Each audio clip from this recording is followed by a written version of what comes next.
왓썹 브로 기똥찬 똥찬입니다. 한 발 느린 유튜버죠. 그래도 다행인 점은 요 프로와 일반 버전 두 개 다 구매를 했어요. 저도 실제로 사용해보고 요 두 개 중에 하나를 결정을 할 거예요. 그건 제가 롱텀 리뷰에서 다시 말씀드리도록 하고요. 오늘은 제가 늦은 만큼 스펙 같은 이야기는 뛰어넘고요. 요 두 녀석의 실질적인 차이를 보여드릴 거예요. 그래서 요 두 녀석을 고민하시는 분들은 이 영상을 보시면 그래도 꽤 도움이 될 겁니다. 그리고 끝까지 보시면 ESR 케이스 증정 이벤트도 있으니까 한번 끝까지 봐주시면 더 도움이 될 거예요. 그럼 저도 기다렸던 언박싱부터 해보죠. 역시 맛있는 건 뒤에 까야겠죠. 일단 일반 버전부터 까봅시다. 저는 보시는 것처럼 핑크를 구매를 했습니다.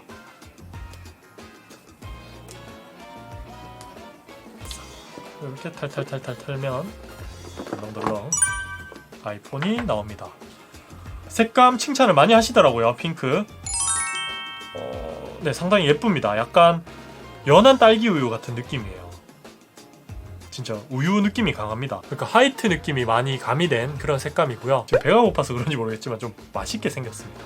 그리고 구성품은 뭐 동일하죠. 볼 필요가 없는 것 같습니다. 스티커랑 USB C2 라이트닝. 라이트닝 진짜 지긋지긋하죠. 환경을 생각하면 라이트닝을 바꿔야 되는 게 아닌가 그런 생각을 하면서 가장 즐거운 이 녀석을 떼봅시다.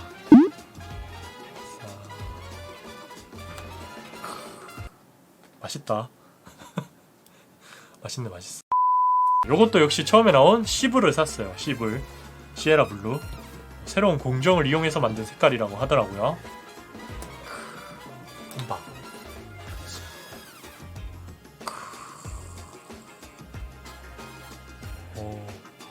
저에게 이전 블루가 하나 있습니다. 짜잔. 요런 느낌. 둘 다 예쁜데? 그래도 확실히 좀 밝은 느낌은 드네요. 그리고 뒷면에 비하면 옆면은 그렇게 티가 나진 않습니다. 그냥 반짝반짝 파란색 느낌이고요. 뒷면은 확실히 차이가 나요. 계속 보니까 이것보단 이게 예쁜 것 같네요. 시에라 블루가 조금 더 질리지 않는 그런 블루인 것 같습니다. 핑크랑 또 한번 비교를 해봅시다. 이번에도 역시 일반 버전은 유광이고요. 프로 버전은 무광입니다. 그리고 옆면은 알루미늄 스틸. 이렇게 차이를 뒀죠. 스위치나 이런 이야기는 하지 않을게요. 일단 카메라에 대한 저의 느낌만 말씀드리자면 확실히 프로는 과한 느낌이 있습니다. 약간 예쁜 디자인을 해칠 정도의 크기인 것 같아요. 그리고 이 카메라 크기 때문에 그립을 쥐었을 때도 약간 불편한 느낌이 있네요. 손에 이렇게 걸리는 느낌이 있습니다. 카툭티도 어마어마하죠. 실제로 이렇게 들었을 때도 부담이 없죠. 13 노말, 13 프로, 그리고 12 프로. 12 프로가 상당히 카툭티가 없는 편이었네요. 자, 그럼 이제 일반 버전과 프로 버전 요 두 녀석의 차이점을 설명해 드리면서 실제로 어떻게 느껴지는지 알려드리도록 할게요. 먼저 딱 체감되는 부분은 가장 기다렸던 120Hz의 고주사율 프로모션 디스플레이인데요. 이건 진짜 솔직히 말씀드리면 개인마다 차이가 좀 있어요. 이걸 엄청 민감하게 받아들이는 분들도 계시고 좀 둔한 분들도 계십니다. 특히 평소에 고주사율 디스플레이를 접해보지 못한 분이라면 기존 60Hz만 해도 크게 불편함이 없죠. 근데 두 제품을 옆에 놓고 사용해보면 확실히 눈갱은 느껴집니다. 최대 밝기도 200니트 정도 더 밝고 프로모션 디스플레이까지 적용된 프로가 훨씬 좋다는 건 맞습니다. 근데 굳이 이것 때문에 프로를 사야 된다? 이건 좀 아닌 것 같아요. 자, 다음은 이제 제가 엄청 관심이 많은 무게인데요. 이번 프로의 무게는 좀 민감한 상황일 수밖에 없는데요. 수치상으로 보면 엄청 무겁고 컸던 6.9인치의 노트 20 울트라와 똑같은 무게입니다. 5g 가벼워요. 이번 13 프로의 배터리 용량이 3100mAh란 걸 생각하면 정말 무거운 편이에요. 노트 20는 4500mAh거든요. 배터리 때문에 무거워진 것만은 아니라는 뜻이죠. 바로 이 카메라 그리고 이 스틸의 소재가 엄청 무겁게 느껴지는 이유입니다. 실제로 이렇게 들어보면 프로가 확실히 무거운 게 느껴집니다. 그리고 무게중심이 카메라 쪽에 있다 보니 조금 더 무겁게 느껴지는 이유도 돼요. 그에 비해 일반 버전은 케이스를 착용해도 크게 문제없는 무게입니다. 전작보다 무거워진 게 좀 아쉽긴 하지만 그래도 들고 다닐만 합니다. 휴대성은 참 괜찮아요. 이게. 그리고 얘가 배터리 용량도 조금 더 많다고 해요. 근데 또 웃긴 건 배터리 타임은 얘가 더 길어요. 실제로 해외 유튜버가 테스트한 걸 보면 한 30분 정도 더 사용을 할 수 있었습니다. 그러니까 한 7% 정도 효율이 더 좋았는데요. 그 이유는 한 가지밖에 없죠. 바로 프로모션 디스플레이가 효율이 좋다는 거예요. 주사율이 많이 필요하지 않을 때는 10프레임, 20프레임 정도로 유지를 하다가 정말 중요할 때만 120프레임까지 올리는 그런 가변 주사율이기 때문에 계속해서 60프레임으로 나오는 일반 디스플레이보다 훨씬 더 배터리 효율이 좋은가 봐요. 근데 그렇게 좋은 거면 여기 좀 넣어주지. 세 번째 차이점은 성능입니다. 램 2기가와 GPU 코어 하나 정도의 차이가 있죠. 제가 아이폰 12 때 램 차이를 한번 비교한 적이 있거든요. 그 영상을 참고하시면 아마 도움이 될 거예요. 그래도 결과를 간단하게 정리해드리면 램 2기가는 단일 앱을 실행할 때는 큰 차이는 없습니다. 멀티태스킹을 할 때 약간의 차이가 있어요. 근데 iOS가 워낙 효율이 좋기 때문에 일반 버전의 램만 해도 불편함은 전혀 없어요. 거기에 GPU 코어 차이는 지금 테스트를 해봐야 됩니다. 점수를 보면 CPU는 5초 범위 내에서 거의 비슷하게 나오고요. 12 프로에 비해서는 조금 더 좋아진 게 느껴집니다. 그래픽스 코어는 이렇게 차이가 많이 나죠. 전작 12 프로보다 일반 버전이 더 좋아지긴 했지만 확실히 프로는 코어가 하나 더 있다는 게 이렇게 티가 납니다. 그렇다면 한번 게임을 돌려볼까요? 그래도 나름 고사양의 원신을 먼저 돌려왔는데요. 지금 보시는 게 일반 아이폰이고요. 이게 프로예요. 사실 칼질할 때는 큰 차이가 없더라고요. 슬로우 모드로 봐도 그런 차이를 못 느꼈습니다. 하지만 화면을 이렇게 돌려보면 프로 버전이 훨씬 더 부드러운 걸 느낄 수 있죠. 이건 확실히 프레임 수가 많다는 것도 크게 도움이 되는 것 같고요. 그래픽 성능도 아주 원활하다는 걸 확인할 수 있습니다.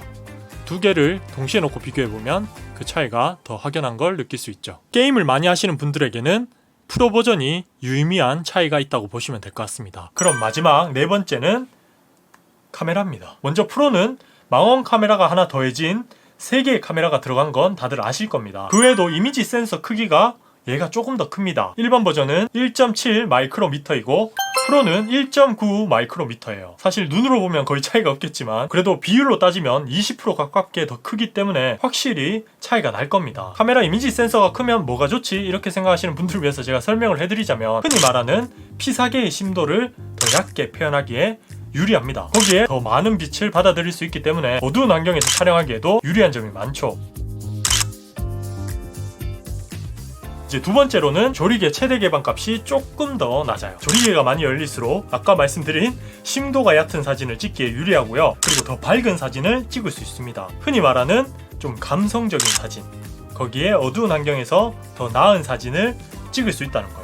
결과물을 봐도 그 부분이 좀 나타나요. 제가 설정을 마치고 간단하게 촬영도 해봤는데요. 프로가 더 나은 게 느껴집니다. 물론 밝은 환경에서 촬영하면 두 카메라의 차이는 크진 않습니다. 아까 말씀드린 심도 표현에서 프로가 조금 더 유리하다는 정도, 그 정도만 차이가 있다고 보시면 돼요. 그리고 두 제품 모두 센서 시프트가 들어갔기 때문에 손떨방은 12보다 더 좋아진 게 확연히 느껴지네요. 한 가지 아쉬운 점은 고스트 현상이 여전하네요.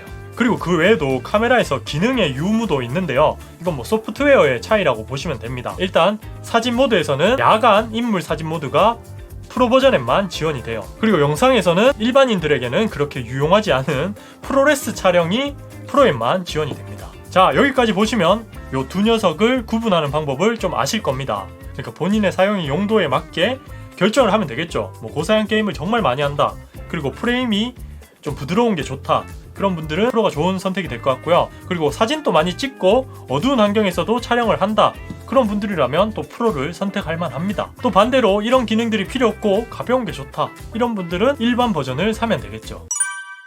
이제 제가 처음에 말씀드렸던 케이스 증정 이벤트를 진행을 할 건데요. 시작하기 전에 어떤 녀석들이 있는지 먼저 보고 지원하는 방법을 알려드릴게요. 먼저 강화 유리부터 붙여봅시다. 구성품은 이렇게 있고요. 좀 독특한 게 있다면 가이드가 있죠. 소시적부터 강화 유리 좀 붙인다고 하시는 분들도 이 강화 유리를 붙일 때가 되면 살짝 떨리잖아요. 그래서 이 녀석은 손 떠는 싸빠제도 쉽게 붙일 수 있도록 가이드를 제공해 줍니다. 심지어 그것도 부족할까봐 2장씩 제공을 해요. 그러니까 한 장 실패하면 한 장에 더 기회를 주니까 크게 부담 갖지 않고 장착을 해주시면 됩니다.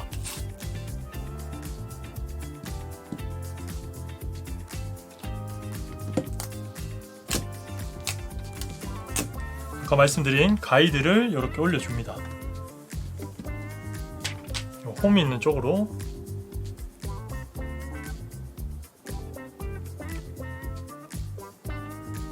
딱 놔주시면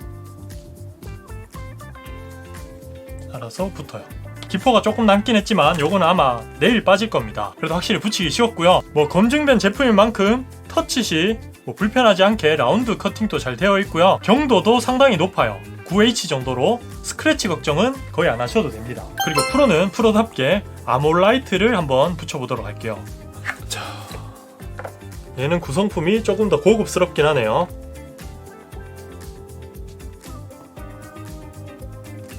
네, 역시 뭐 강화 버전답게 10배 정도 더 압력에 강하다고 해요. 이렇게 누르는 힘이 더 강한 거겠죠. 그래서 떨어뜨렸을 때 아무래도 내구성이 조금 더 좋을 것 같습니다. 물론 칼로 이렇게 끌고도 네, 흠집도 없고요. 제가 기름기가 많아서 그렇지 지문도 잘 묻어나지는 않는 것 같습니다. 네, 이제 케이스를 보여드릴게요. 일단 첫 번째는 가장 기본의 TPU 소재로 만들어진 에센셜 케이스입니다. 전체가 TPU 소재이고요.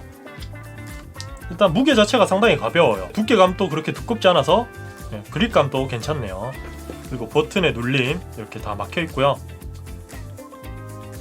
스피커도 잘 뚫려 있고요. 뭐 충전을 할 때 서드파티 이런 제품들을 꼽기에도 구멍 크기도 적당하고요. 특히 ESR의 특징이죠. 모서리 부분에 에어 쿠션이 있어서 보호력이 상당히 괜찮죠. 그리고 카 툭툭툭 티를 그래도 잘 보호할 수 있는 요 높이감 있는 부분, 화면보다 더 높은 이런 부분 이렇게 비볐을 때 스크래치가 남지 않도록 잘 만들어져 있습니다. 무엇보다 좋은 점은 ESR 같은 경우는 앞으로 보여드릴 투명 케이스 모두 1년 보증을 해준다는 거예요. 보통 이 TPU 소재의 케이스들을 사용해보신 분들은 아시겠지만 누렇게 뜹니다. 한 6개월만 쓰면 볼품 없어지는 경우가 꽤 많거든요. 근데 얘는 1년 동안 변색이 있으면 새 걸로 바꿔준다고 합니다. 그래서 크게 걱정 없이 사용할 수 있다는 게 큰 장점이에요. 두 번째로 보여드릴 제품도 클리어 제품인데요. 아이스 실드라는 케이스입니다. 얘는 아까랑 다르게 뒷면이 강화유리예요. 그래서 조금 더 뭐라 해야 되지? 내구성이 좋다랄까? 그런 장점이 있는 케이스입니다. 얘도 당연히 아이폰의 그 아름다운 색감을 그대로 이렇게 표현을 할 수 있습니다. 아주 투명하게 잘 보여주죠. 그리고 뒷면은 강화유리다 보니 이렇게 TPU 소재와 달리 흠집에 강해요. 얘도 경도가 9H 정도 된다고 해요. 세 번째로 보여드릴 제품도 클리어 제품인데요. 이 녀석의 이름은 에어 아머입니다. 아이폰 보호력에 집중한 그런 케이스라고 보시면 돼요. 생긴 거부터 좀 튼튼하게 생겼죠? 아무래도 아머 부분이 확실히 두꺼워서 더 그런 것 같습니다. 이 녀석 같은 경우는 그 미국의 밀리터리 그레이드를 받은 제품이에요. 그 조건이 1.2m 높이에서 26번 떨어뜨려서 깨지지 않아야 됩니다. 그러니까 술 먹고 폰 자주 떨어뜨리시는 분들 있죠. 우리가 주머니에서 꺼내다가 떨어지는 높이가 보통 1.2m 정도 되잖아요. 한 26번까지는 봐준다는 거예요. 폰 자주 깨먹는 분들, 그런 분들은 이 녀석이 좋을 걸로 생각이 됩니다. 상당히 튼튼해요. 뭐 단점이 있다면 살짝 무게가 더 무겁다는 거. 그래도 얘는 양반이죠.